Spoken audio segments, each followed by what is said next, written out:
Chapter 365. Agatha gaped in utter shock and asked frantically, "What?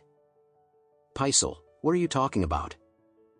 We've been friends for so many years, how could you cut ties with us just like that?" Paisel's serious voice sounded, "Agatha, I am very grateful for Brother Richard's help. When I needed it the most, he was a friend indeed, and I've repaid the favors to your family for so many years without asking for anything in return. Gratitude and consideration are my principles, you know that, right?" "Of course," Agatha answered. "But I don't understand. Why do you want to make a clean break with us all of a sudden? If it's my mistake, tell me, I'll correct it."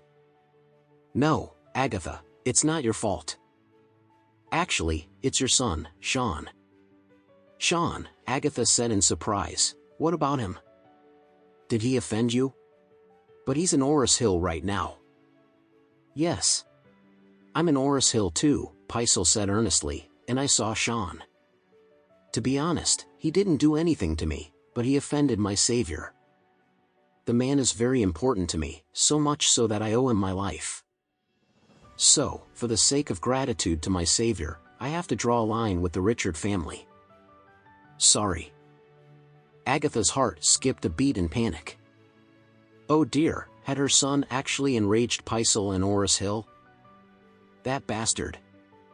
Paisel was a well-known medicine master in the country that was famously acquired among the prominent figures for his service. In fact, there was a saying that circulated in the social circle of dignitaries in Westcliff that "What Paisel Billy can outsmart the Grim Reaper and extend your life." It meant that as long as Paisel took the shot, even a dying person could live for a long while. This was simply a dream for the rich and powerful. Stanley Ho, the Macau billionaire businessman, had spent millions of dollars on his medical bills alone to extend his life using various high-tech methods. To him, life was more precious than his money. What could you do if you had a hefty wealth but your life was coming to an end?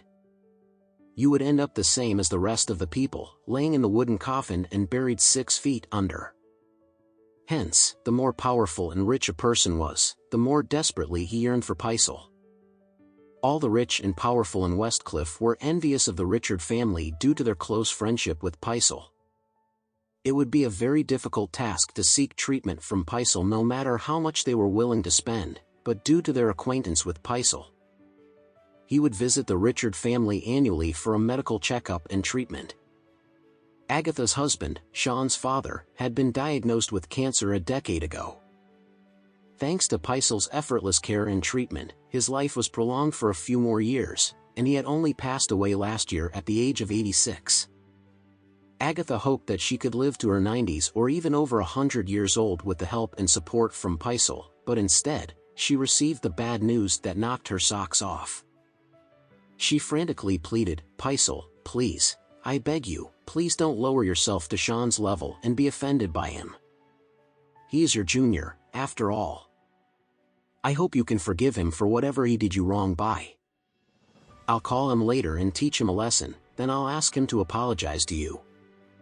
Paisel cut in flatly, "Never mind, Agatha. It doesn't matter. If I'm the one whom he offended, I can surely forgive him, but no, he messed with the wrong person. He offended my savior. So, this is the end of the conversation. I won't change my mind. I wish you good health and a long life. Goodbye." Paisel ended the call immediately, switched off his phone, and said, "Luna, lock the door, let's go back to the hotel." Meanwhile, Sean and Harold's father were on the way back to the Richard family villa. Sean rushed to the living room as soon as they returned to the villa, poured himself a glass of water, took out the Viagra, read the instructions, and asked, "So, one at a time?" Lady Richard blushed timidly when she saw him directly taking out the medicine. Harold's mother even looked to the other side out of awkwardness. Olivia, on the other hand, was a little excited. Sean had been very cold and distant to her ever since he had become impotent.